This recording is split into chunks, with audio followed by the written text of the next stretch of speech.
Hello, I am Dan Mitchell. This is going to be the video portion of my management case analysis, and I'm doing mine on the company NVIDIA. Just some background on the firm.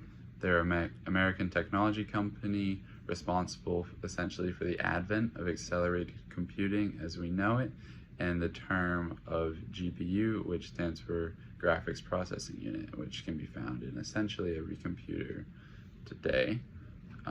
They are heavily invested in innovation and technology development, and that's kind of how they got their start. Back in the 90s, GPUs weren't really a thing, and a lot of people thought that more general processing was going to be the way of the future, but NVIDIA kind of made this technology and kind of pioneered the GPU as we know it. And they gained a reputation in the gaming industry as the provider of the highest quality GPUs.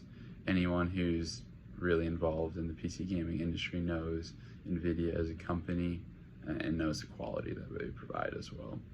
Personally, I use NVIDIA GPUs when I first built my computer back in middle school, and I was really excited to get an NVIDIA GPU, and that kind of kick-started my love of technology, computers, and IT in general, which is what I work in now.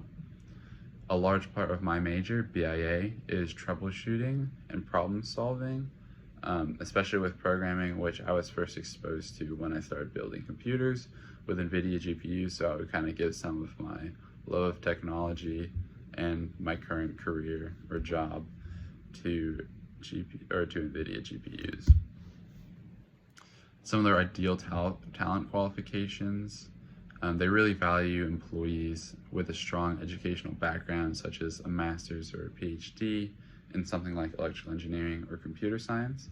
And they really value knowledge of machine learning, AI, software development, deep learning, neural networks, and other things like that. And all of those are really highly valued within the organization. They also value hardware design and knowledge of CUDA, which is their native GPU programming language, essentially. It's a software package they released back in 2006.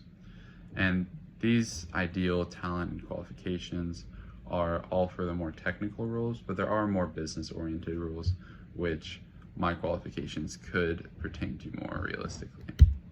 So my dream role within the company, if I could pick anything, would be as part of their machine learning team.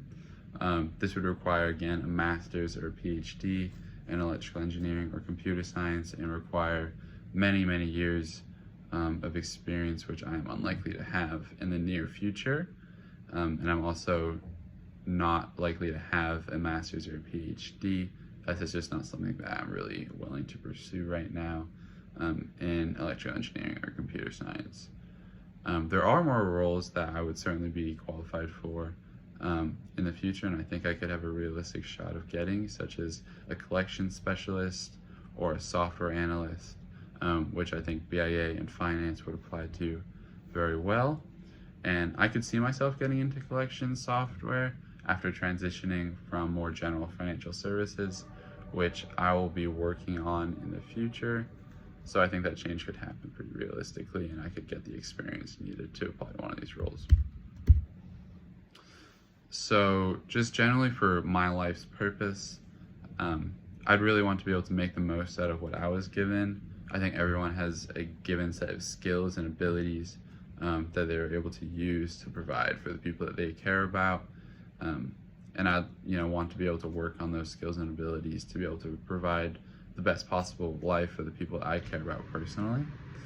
And also just making a positive impact on the world and the people around me. I don't necessarily mean that I have to become, famous and massively influential, but simply just being able to give back and make the world a better place with me in it.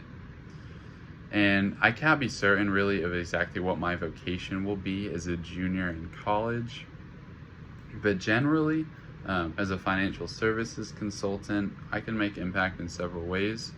And I think this position has some unique values as I meet with a lot of clients, and I can impact what they see as a best practice policy within their organization and industry, and I could promote ethical and sustainable practices such as socially responsible investment strategies, diversity, equity, and inclusion, and reducing their carbon footprint. I could also help them invest in social impact initiatives, such as microfinancing programs for underprivileged communities, as an example. Thank you.